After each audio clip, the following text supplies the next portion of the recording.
নাম হজরত সফিনা। আরবের মানুষ তো সাঁতার জানে না, মরুভূমির দেশে যায়। আমরা তো বাংলা দেখি বুড়ি বাংলা পদ্মা যেমন অনেক না নদী মনে গেছে সব করে, কিন্তু নদীতে যায় নাও গেছে ডুবছে তো সব নদীতে মরছে। কিন্তু ওই নৌকায় ছিলেন হযরত সফিনা রাদিয়াল্লাহু আনহা। তিনি একটা কাঠ ধইরা কোন রকম ভাষা রয়েছে, ঢেউয়ের বাড়ি ওনাকে জঙ্গলার পরে তীরে পৌঁছায় গেছে।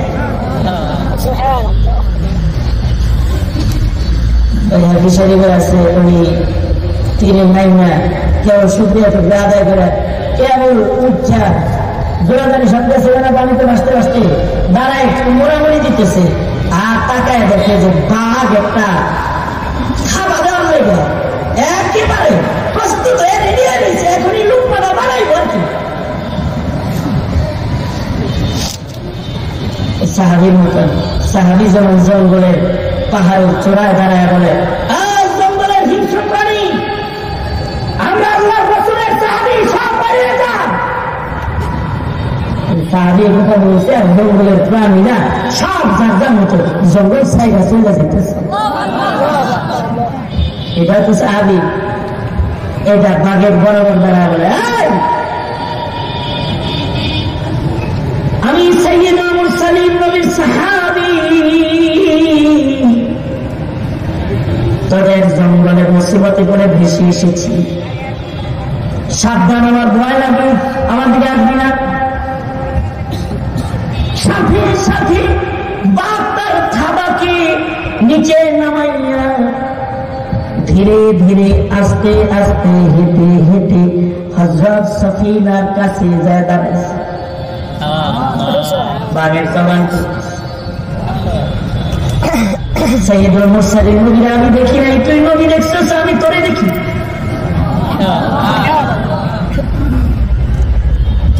তুই তোর হাতটা আমার পিঠের উপরে রাখ,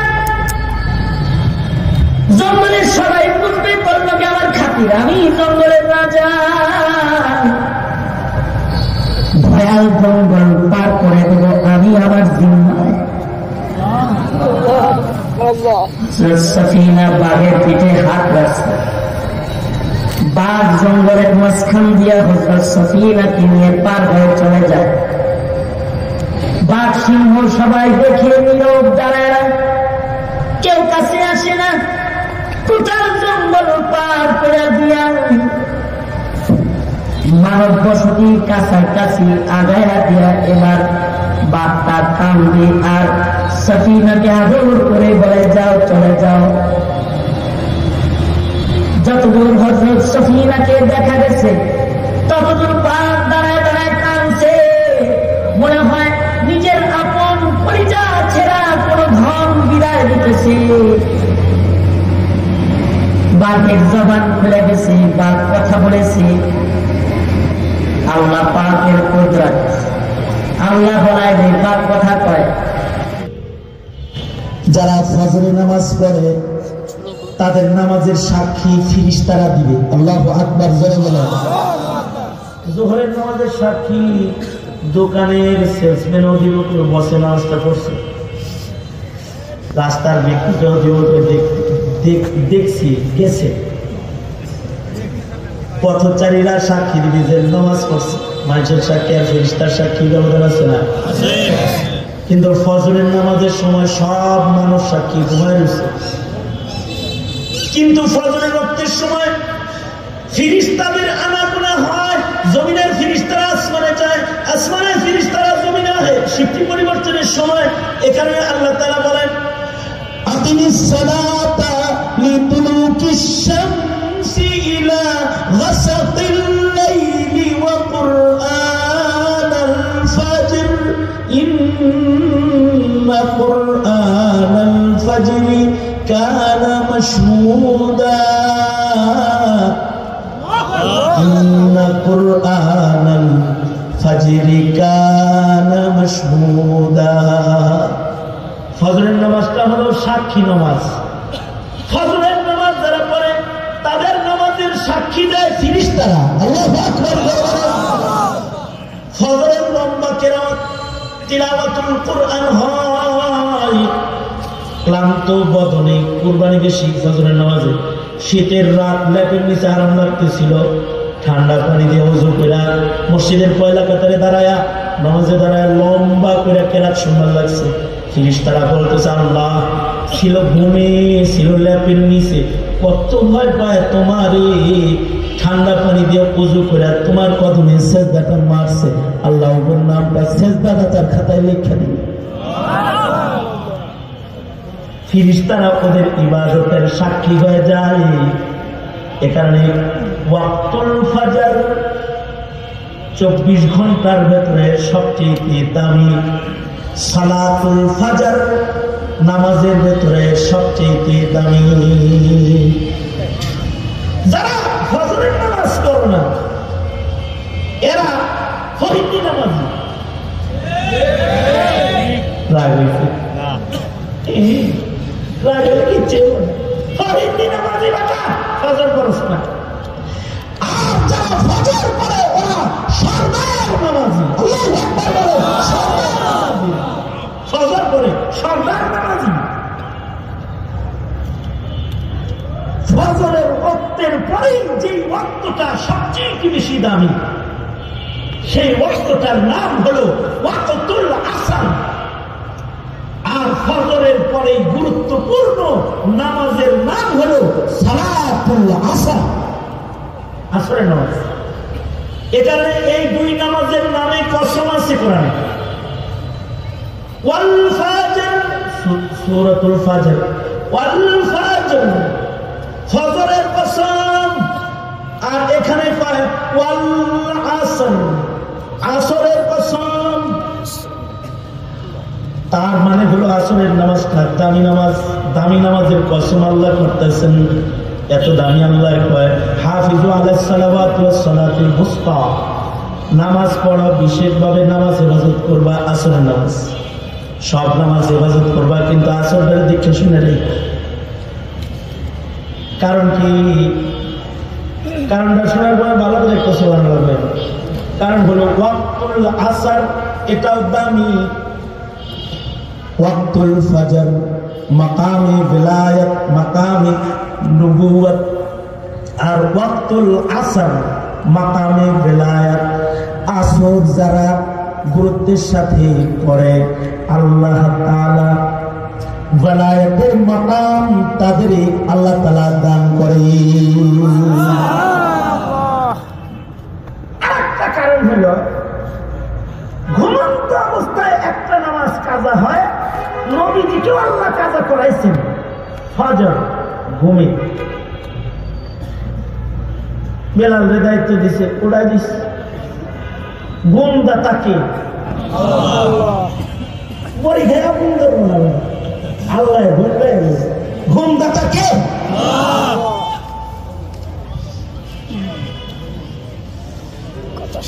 ভাই যা করে কাটো না ঘুম দেয় কে আল্লাহ আল্লাহ যদি ঘুম দেয় কাউরে তাহলে সেই ঘুম অনেক সময় লম্বা হয়ে যায় এলার্ম বাজে করার কিছু থাকে না এলার্ম নেই ঘুম পড়াই দিল আল্লাহ সমস্যা নাই বেলাল তো এলার্ম বেলালেরও ঘুম পড়াই বেলাল সারা জনম ফজরে সবাই ডাকে আল্লাহ বেলালেরও ঘুম পাড়াই দিচ্ছে বেলালও ঘুমায়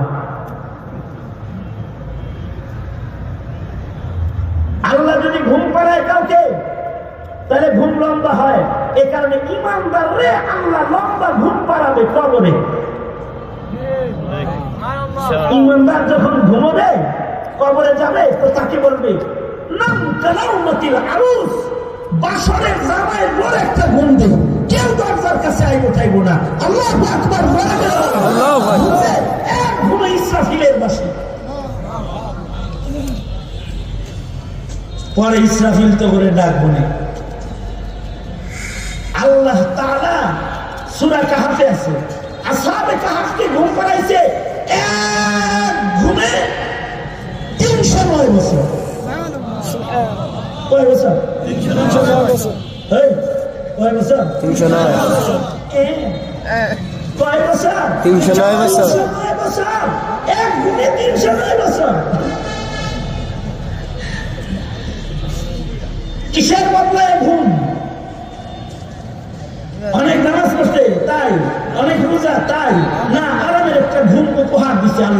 বাংলাদেশে। কিসের বদলা?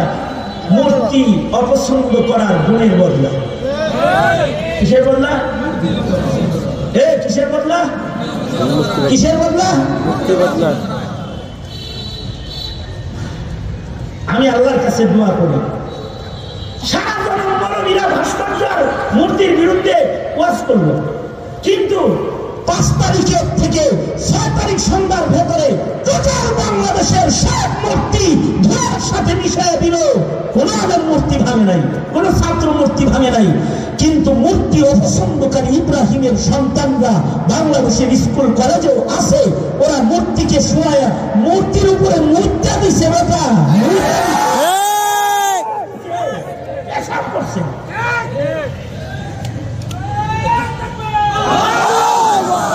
আমার খুশি লাগে, এই খুশি এটা হলো এই ইমানদারদের যে প্রেম প্রেরণা, এটা খুশি।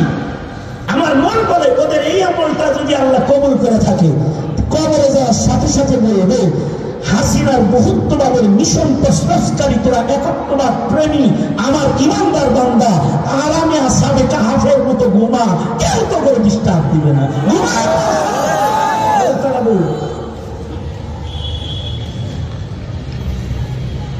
আসামে কাহাফের লোকজন রাজার মূর্তি পূজা করে, তো শীত এখন সবাই ঘরে ঘরে আছে, বাংলা ফিরে দিয়ে এরা মূর্তি ভাল লাগে না, এটা পূজা ভাল লাগে না। এটা কি ভাল লাগে না? এটা কি ভালো লাগে না? কথা বলেন, এটা কি ভালো লাগে না? পূজা ভালো লাগে না।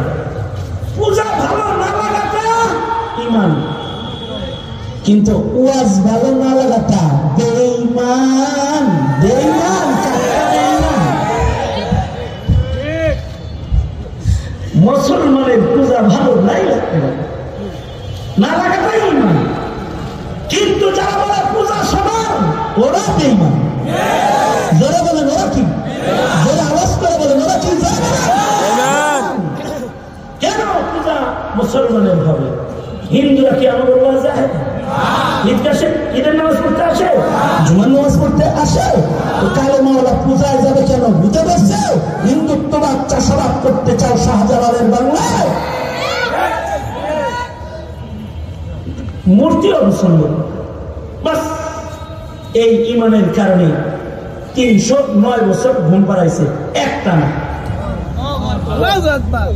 খালি মানুষও ঘুম পাড়ায় নাই। এর ভিতরে একটা কুত্তা ছিল, হেরো মূর্তি ভালো লাগে না।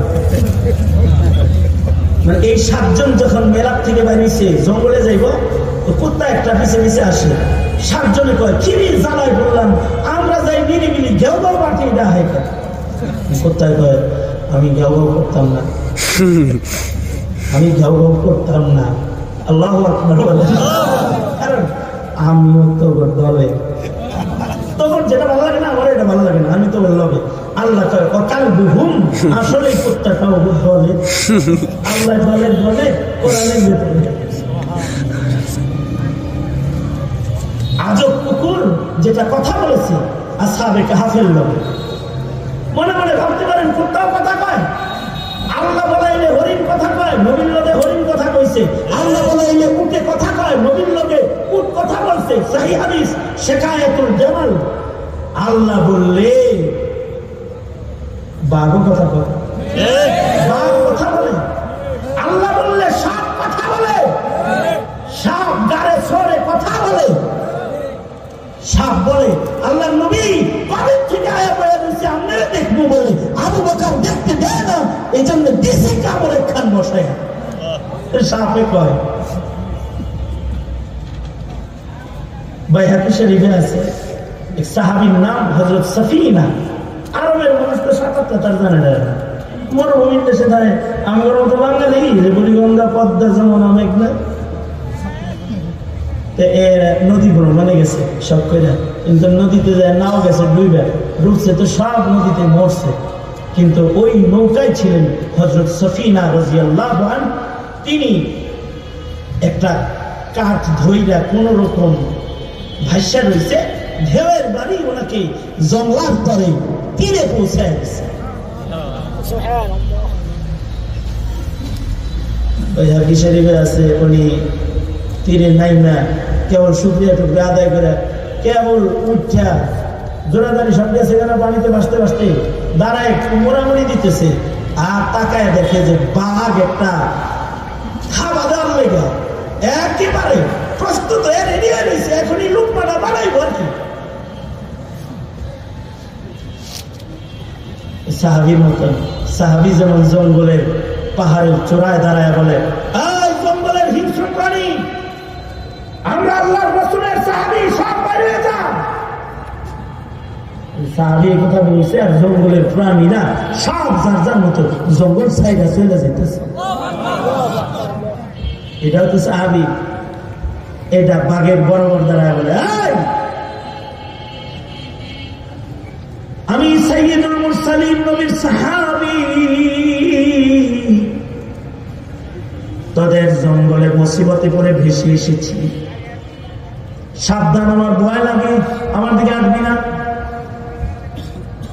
সাথে সাথে বাঘ তার থাবাকে নিচে নামাইয়া ধীরে ধীরে আস্তে আস্তে হেঁটে হেঁটে হযরত সফিনার কাছে যায় দাঁড়াইছে। বাঘের জবান সাইয়্যিদুল মুরসালিন নবীরা আমি দেখি নাই, তুই নবী দেখছিস, আমি তোরে দেখি।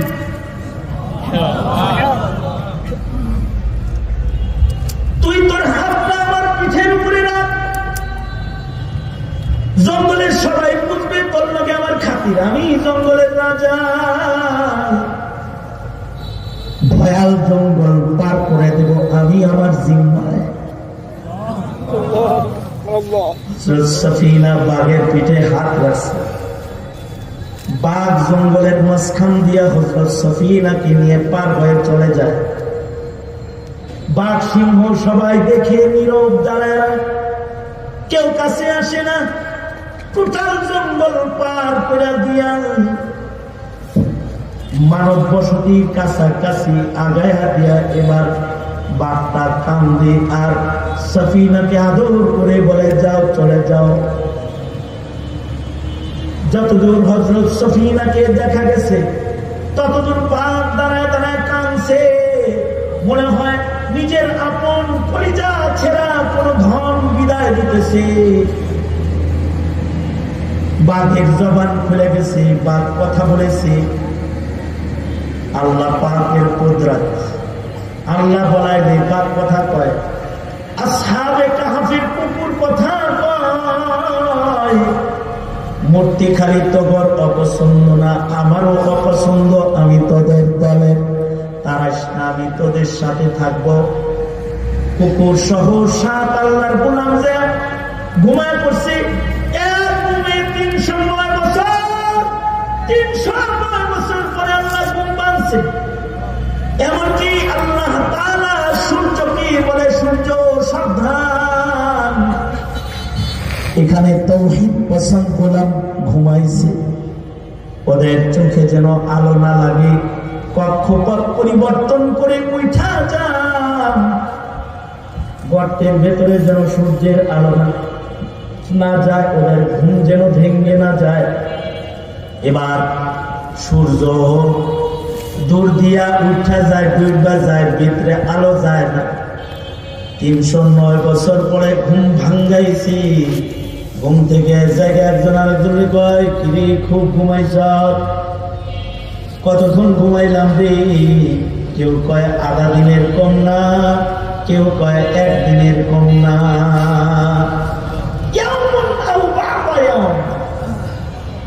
আর 1-2 দিন প্রতি লম্বা ঘুমাইছে, খিদে লেগে গেছে। তাহলে যাও বাজারে যাও, কিছু নিয়ে আসো। তাহলে বাজারে গেছে, যায় দেখে ধরা খাইছে। মানে বাজারে কোনো পরিচিত মানুষ নাই, দোকানদার সব নতুন নতুন লাগে, টাকা দিছে আর ভয় করতেছিস। 309 বছর আগের টাকা লয়ে আইছিস, গুপ্তধন পাইছিস? না ভাই, এগুলো আমার ইনকাম করা টাকা না, এগুলো তোর ইনকাম করা 309। তুই কি 309 বছর আগে মানুষ?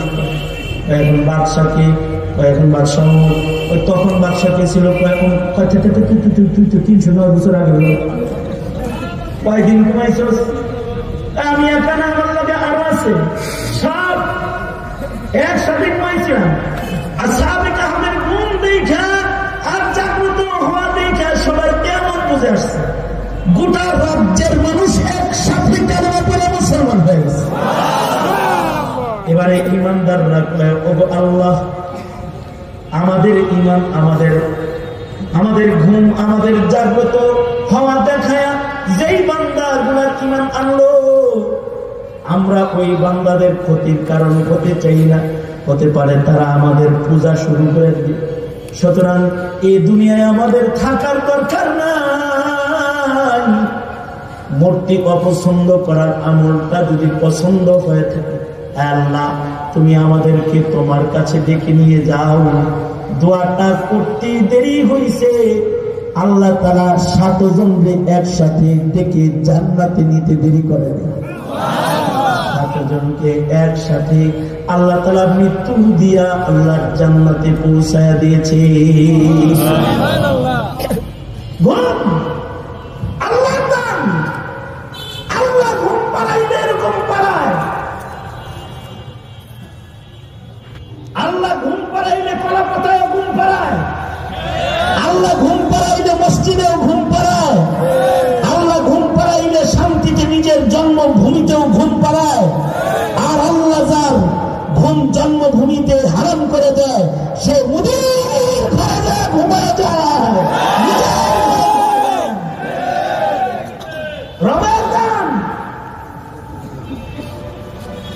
তবে ঘুম আল্লাহ পাড়াইলে জাগ্রত হওয়ার উপায় থাকে না। এখন বান্দারে যদি আল্লাহ ঘুম পাড়ায়, যদি ফজর কাজায়, তো বান্দা আমল করবে কেমনি? এই জন্য নবীরাও একদিন ঘুম পাড়ায়, অথচ অ্যালার্ম ঘড়িয়ে আসে বেলাল নিজেও ঘুমাইতেছে। আল্লাহর রাসূল বেলালকে বলছে, বেলাল জাগাই দিস, কিন্তু জি হুজুর, কোন কি আমি জাগাই দেব ইনশাআল্লাহ। সব ঘুমায় পড়ছে। কতক্ষণ পরে বেলালও ঘুমাইছে। আবু বকরের ঘুম ভাঙছে সূর্য ওঠার পরে। আবু বকর চোখ খুলে দেখে নবী ঘুমায়, বেলাল ঘুমায়, সব ঘুমায়। আবু বকর বলে, মাতব্বরি করার কাম আমার না। আবু বকর জাগ না, কিন্তু সাথে সাথে আবার চোখ বন্ধ করে আলাইছে। আল্লাহর রাসূল ঘুমাইতেছে, আমি চোখ খোলা রাখলে আল্লাহর নবীর বিরুদ্ধে চলে যাবো। নবী ঘুমায় তো আবু বকর চোখ বন্ধ করে দিচ্ছে। কতক্ষণ পরে হযরত ওমরের ঘুম ভাঙছে। ওমর তো আর আবু বকর না, ওমর লোক গরম যায়, বেলালকে যায় গোতা মেরে খায় কি ওড়ানোর কথা আছে, ওরা ঘুমাচ্ছে দিলাম একটা। আল্লাহর রাসূল বলে, চলো যাই, জায়গা ছাড়ো, সবাই যায় একসাথে নামাজ আদায় করবো জামাতে। কাজা নামাজ কেমনে পড়বে আল্লাহর রাসূল নবীজিকে দিয়ে শিখানোর জন্য আল্লাহর রাসূলকেও ঘুম পাড়ায় দিল। কিন্তু একটা নামাজ আছে, যেই নামাজটা জাগ্রত অবস্থায় কাজা হয়, সেই নামাজটা হলো সালাতুল আসর। যদি সামান্য অবহেলা কেউ করে দেয়, অবহেলা করলে সূর্যটা আস্তে করে ডুবে যায়। আল্লাহ তাআলা বলে, আসরের নামাজের কসম, সালাতুল আসরের কসম, ওয়াক্তের কসম, কালের কসম, হায়াতকে মূল্যায়ন করো গোলাম, হায়াত মূল্যায়নকারী হও। যদি অবহেলা করো তাইলে কিন্তু আসরের মতো হঠাৎ ডুবে যাবে। সময়কে মূল্যায়ন করো, হায়াতের মূল্যায়ন করো। জিন্দেগির সময়কে অবহেলায় হেলায় খেলায় নষ্ট কইরো না। অবহেলা করলে হঠাৎ দেখবি তোমার জীবন সূর্যটা আসরের ওয়াক্তের মতো ডুবে গেছে। আর আজরাইল সামনে দাঁড়ায় গেছে। যদি আজরাইল দাঁড়ায় যায় আর যদি খেলায় খেলায় হায়াত কাটাও, তাহলে কিন্তু ক্ষতিগ্রস্ত হয়ে যাবে, দোজখের আগুনে নিক্ষিপ্ত হয়ে যাবে। কারণ আর দুনিয়া মুদবিরাতুন ওয়াল আখিরাতু মুকবিলাতুন, দুনিয়া পেছনে যাইতেছে, কবর তোমার সামনে আসতেছে। সব মানুষের সামনে কবর যাইতেছে, কবর আগাইতেছে আর দুনিয়া পিছাইতেছে। সব মানুষ এই হায়াতের নিসবতে ধ্বংসের ভেতরে আছে। সবার হায়াত কমতেছে, সবাই দৌড়ায় কবরের দিকে যাইতেছে। ইল্লা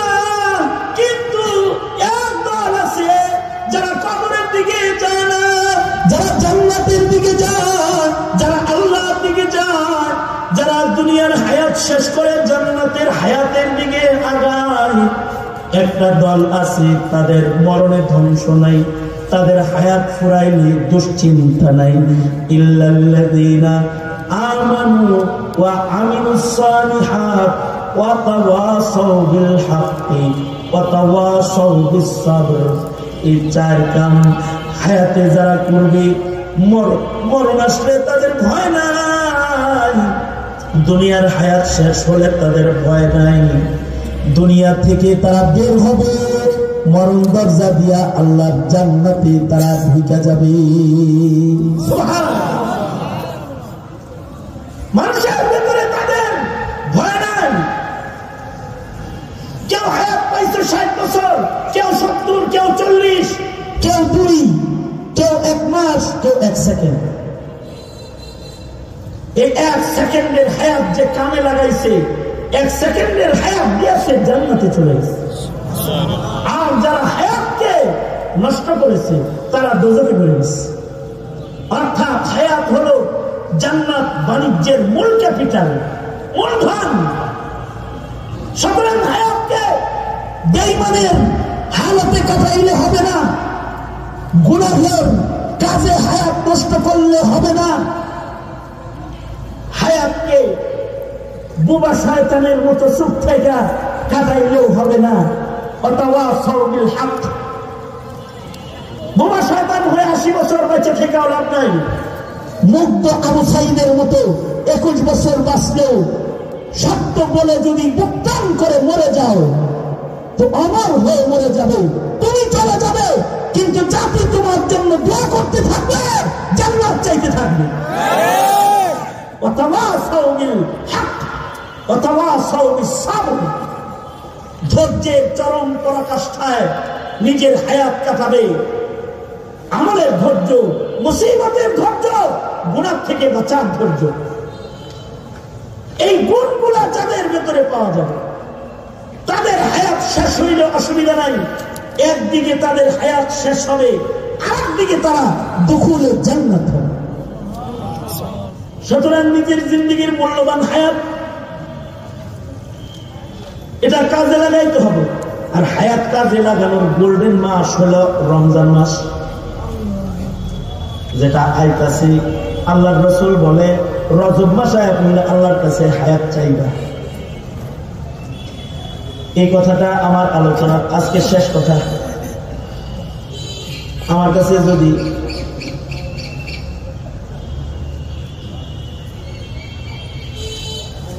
ডাক্তার কোম্পানির এক লোক আইছে, আমি বললাম দাঁত দিতে আইসে আপনি, আপনার কোম্পানিতে কি কি ওষুধ বানায়? সব ওষুধ। আমি বললাম খাতির দরকার, কারণ বাড়িতে রোগীর অভাব নাই। আমি বললাম কিরকম চলে কোম্পানি? কম্পিটিশন বিজনেস তেমন ভালো না। আমাকে একটা বুদ্ধি দিতে পারি, বিজনেস চাঙ্গা হয়েছে। একটা ওষুধ আপনার কোম্পানিকে বানাইতে বলেন তো ভ্যাকসিন কো অথবা স্পায়ার, এগুলো সবগুলোর ডিগবাজি দিয়ে 1 নম্বরে চলে যাবেন। কি ওষুধ? একটা বড়ি বানাইবেন যার উপরে লিখে দিবেন হায়াত বড়ি। রসিকতা করেন, করি ফাঁক পাইলে চান্স পাইলে করি, আমার লাগে করতেছি। কোম্পানিরে বলেন হায়াত বড়ি বানাইতে, হায়াত বড়ি মার্কেটিং করে বেচা রাখবো না, আপনার স্টেজিং করে লয়ে যাব, সময় তোমায় লয়ে যাব টাকা দিয়ে। তাই হুজুর এটা কি হয়? আমি বললাম হ্যাঁ, দুনিয়ার একজন ডাক্তার আছে, যেই ডাক্তারের ডিসপেন্সারির ভেতরে হায়াত বড়ি তিনি রেখে গেছে। ডাক্তারের নাম হলো মুহাম্মাদুর রাসূলুল্লাহ সাল্লাল্লাহু আলাইহি ওয়াসাল্লাম। আর তিনি রজব শাবানে একটা দোয়া শিখে গেছে। তার সুন্নতের ডিসপেন্সারির ভেতরে, ফার্মেসির ভেতরে একটা আমল আছে। এই আমলটা যদি কেউ করে তাহলে তার হায়াত বেড়ে যায়। সেটা হলো রমজান নিকটে আসলে পড়তে হয় আল্লাহুম্মা বারিক লানা ফি রাজাব ওয়া শাবান ওয়া বাল্লিগনা রমাদান। বললে মহান আল্লাহ বান্দার হায়াতটা কি বাড়ায় দেয়। আল্লাহু আকবার। আমার সাথে জোরে করে বলেন আল্লাহুম্মা আল্লাহুম্মা করে আল্লাহুম্মা বারিক লানা ফি রজব ওয়া শাবান ওয়া বাল্লিগনা রমাদান। 2 মাস পড়বেন ইনশাআল্লাহ বলেন ইনশাআল্লাহ। আরো জোরে বলেন আরো জোরে ইনশাআল্লাহ ইনশাআল্লাহ। যদি মরিয়া যান তারপরেও সবটা পাওয়া যায়। যারা দোয়া করবে মরে যাবে তারা রোজার মাস ইবাদত করার সব দোয়ার কারণে পাওয়া যাবে। সুতরাং হায়াত কাজে লাগাও। হায়াত কাজে লাগানোর গোল্ডেন সময় হলো রমজানুল মুবারক। আসছে রমজান। রমজানে নিজের হায়াতের মূল্য বাড়াইতে 2 মাস আগে থেকে প্রস্তুতি নাও যে আগামী রমজান হবে আমাদের ইবাদতের রমজান। ইনশাআল্লাহ বলেন, আওয়াজ করে বলেন ইনশাআল্লাহ। ইয়া আল্লাহ ওয়াদা করিতেছি আর কোনদিন নামাজ কাজা করব না, কোরআন পড়ব, আলেমদের সাথে থাকবো ইনশাআল্লাহ। চিল্লা এখন আর জোরে আমার সাথে 2-3টা কথা বলতে হইব। সুদা করেন আল্লাহ আপনার ছবিটা ভালো করে তুললেন এই কথা বলেন এইভাবে নামান এমনি এমনি এমনি এমনি বলেন। যেই তবলিগে আলেম ওলামা নাই ওই তবলিগে আমরা নাই, যেইখানকায় আলেম ওলামা নাই ওইখানকায় আমরা নাই, যেই রাজনীতিতে আলেমের সমর্থন নাই লাঠি মারি ওই রাজনীতির কপালে ইনশাআল্লাহ। এই জোরে আওয়াজ করে বলেন ইনশাআল্লাহ।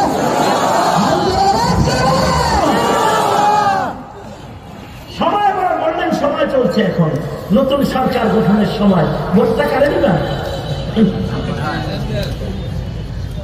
আমি বলবো না আলেম বেদা এ কথা বলবো না, তবে আমি বলবো মুসলমান আর মুসলমানদের ঘাঁটিতে ইসলামের মাটিতে যারা নাস্তিকতার চাষাবাদ করে মুসলমানের বাচ্চা হয়ে তাদেরকে সিল মারবি না বলে দিলাম। ভোট দিবি তাকে যারা কাদিয়ানীকে কাফের ঘোষণা করবে, ভোট দিবি তাকে যারা নাস্তিকের মৃত্যুদণ্ডের আইন সংসদে পাশ করবে। আওয়াজ করে জোরে আওয়াজ করে বলেন ঠিক না?